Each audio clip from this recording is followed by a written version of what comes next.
Hi everyone, welcome back. Mobile phone ഇല്ലാതെ ടോയ്ലറ്റിൽ പോകാൻ വയ്യേ? നിങ്ങൾ ക്ഷണിച്ചു വരുത്തുന്നത് ഇന്ന് ഫോൺ ഇല്ലാതെ 1 മണിക്കൂറെങ്കിലും ഇരിക്കാൻ ബുദ്ധിമുട്ടാണ് പലർക്കും. അതൊന്ന് സ്വൈപ്പ് ചെയ്യണം. ടോയ്ലറ്റിൽ ഇരിക്കും സമയവും ഇതില്ലാതെ പറ്റാത്ത ആളുകളാണ് നമ്മളിൽ പലരും. എന്നാൽ ഇവരിൽ ഒരു പണി വരുന്നുണ്ട്. മറ്റാരുമല്ല, മൂലക്കുരു തന്നെ.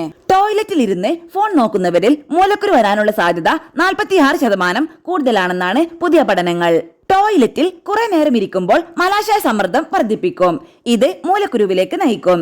എന്നാൽ ഭക്ഷണത്തിൽ കൂടുതൽ നാരുകൾ ഉൾപ്പെടുത്തുക, ധാരാളം വെള്ളം കുടിക്കുക, വ്യായാമം ചെയ്യുക എന്നിങ്ങനെ ജീവിതശൈലിയിൽ ചെറിയ മാറ്റങ്ങൾ വരുത്തിക്കൊണ്ട് ഇതിന്റെ സാധ്യത കുറയ്ക്കാൻ സാധിക്കും. ടോയ്ലറ്റിൽ പോകുമ്പോഴും ഫോൺ ഉപയോഗിക്കുന്നവർ ദീർഘനേരം ഇരിക്കുന്നത് മലാശയ സിരകൾക്ക് സമ്മർദ്ദം നൽകും. ഇത് രക്തം അടിഞ്ഞുകൂടി മൂലക്കുരു സാധ്യത വർദ്ധിപ്പിക്കുകയും ചെയ്യുന്നു. മലബന്ധം, കൂടുതൽ നേരം ഇരിക്കുന്നത്, ഗർഭകാലം, വിട്ടുമാറാത്ത വയറിളക്കം, നാരുകളുള്ള ഭക്ഷണം കഴിക്കാത്തത് എന്നിവയെല്ലാം മൂലക്കുരുവിന് കാരണമാകും. ഈ കാരണങ്ങളെല്ലാം സിരകൾ വീർക്കുന്നതിന് കാരണമായിട്ടാണ് മൂലക്കുരു ഉണ്ടാകുന്നത്. പലർക്കും ഇതുണ്ടെന്ന് പുറത്തു പറയാൻ ഭയങ്കര ചമ്മലാണ്. എന്നാൽ ഇത് അത്ര നാണിക്കേണ്ട കാര്യമല്ല എന്ന് മനസ്സിലാക്കുക.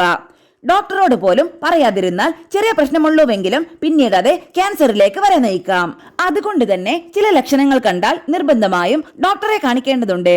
ടോയ്ലറ്റിൽ പോയിരുന്നുള്ള ഫോൺ സ്ക്രോളിംഗ് മൂലക്കുരു സാധ്യത കൂട്ടും. ചൊറിച്ചിൽ, മലദ്വാരത്തിന് ചുറ്റും വീക്കം, മലവിസർജനത്തിന് ശേഷം രക്തം വരൽ എന്നിവയെല്ലാം ഇതിന്റെ ലക്ഷണങ്ങളാണ്. ചില രോഗികളിൽ വ്രണവും കാണപ്പെടാറുണ്ട്. പലരും ഇത് പുറത്തു പറയാൻ മടിക്കുന്നതിലൂടെ അതിന്റെ അവസ്ഥ ഗുരുതരാവസ്ഥയിലേക്ക് എത്താറുമുണ്ട്. രക്തസ്രാവം, മലം, നിറം മാറുന്നത് എന്നീ ലക്ഷണങ്ങൾ കണ്ടാൽ തന്നെ ചികിത്സ തേടേണ്ടതാണ്. ഇത് എങ്ങനെ വരാതിരിക്കാം എന്നതിന് ഫോൺ കൊണ്ടുപോകാതിരിക്കുക തന്നെയാണ് ഏറ്റവും ആദ്യം ചെയ്യേണ്ട കാര്യം. കൂടാതെ ടോയ്ലറ്റിൽ പോകുമ്പോൾ കാല് പൊക്കി വെക്കാൻ ഒരു ചെറിയ പീഠം ഉപയോഗിക്കുന്നത് നല്ലതായിരിക്കും.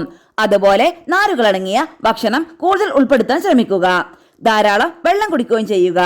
ഇത് മലബന്ധം കുറയ്ക്കുകയും മലവിസർജനം എളുപ്പമാക്കുകയും ചെയ്യുന്നു. സ്ഥിരമായി സംസ്കരിച്ച ഭക്ഷണങ്ങൾ കഴിക്കുന്നത് നിർത്തി പഴങ്ങൾ, പച്ചക്കറികൾ, ധാന്യങ്ങൾ എന്നിവ എല്ലാ ദിവസവും ഭക്ഷണത്തിൽ ഉൾപ്പെടുത്തുക. ശരീരത്തിന് ആവശ്യമായ വെള്ളം കുടിക്കുകയും ചെയ്യണം. എല്ലാ ദിവസവും ഒരു അരമണിക്കൂറെങ്കിലും ശരീരം നന്നായി വിയർക്കുന്ന വ്യായാമം ചെയ്യുക. ഇതിൽ നിന്ന് തന്നെ നിങ്ങൾക്കുള്ള മിക്ക ആരോഗ്യ പ്രശ്നങ്ങളെയും ഇല്ലാതാക്കാം. ഇത് തുടക്കമാണെങ്കിൽ വളരെ എളുപ്പത്തിലും ലളിതമായും ചികിത്സിക്കാവുന്നതാണ്. ചെറിയ കേസുകളാണെങ്കിൽ ക്രീമുകളും മറ്റും ഉപയോഗിച്ച് പരിഹരിക്കാവുന്നതാണ്. വേദന കുറയ്ക്കുന്നതിന് വേദന സംഹാരികൾ ഉപയോഗിക്കാം. ഗുരുതരമായി മാറിയിട്ടുണ്ടെങ്കിൽ മിക്കപ്പോഴും ശസ്ത്രക്രിയ അല്ലാതെ വേറെ വഴിയില്ല. എന്നിരുന്നാലും ഭക്ഷണത്തിലും വ്യായാമത്തിലും കുറച്ച് ശ്രദ്ധിക്കുകയും ജീവിതശൈലി നല്ല രീതിയിലേക്ക് മാറ്റുകയും ചെയ്താൽ മൂലക്കുരുവിൽ നിന്ന് ആജീവനാന്തം രക്ഷപ്പെടാം.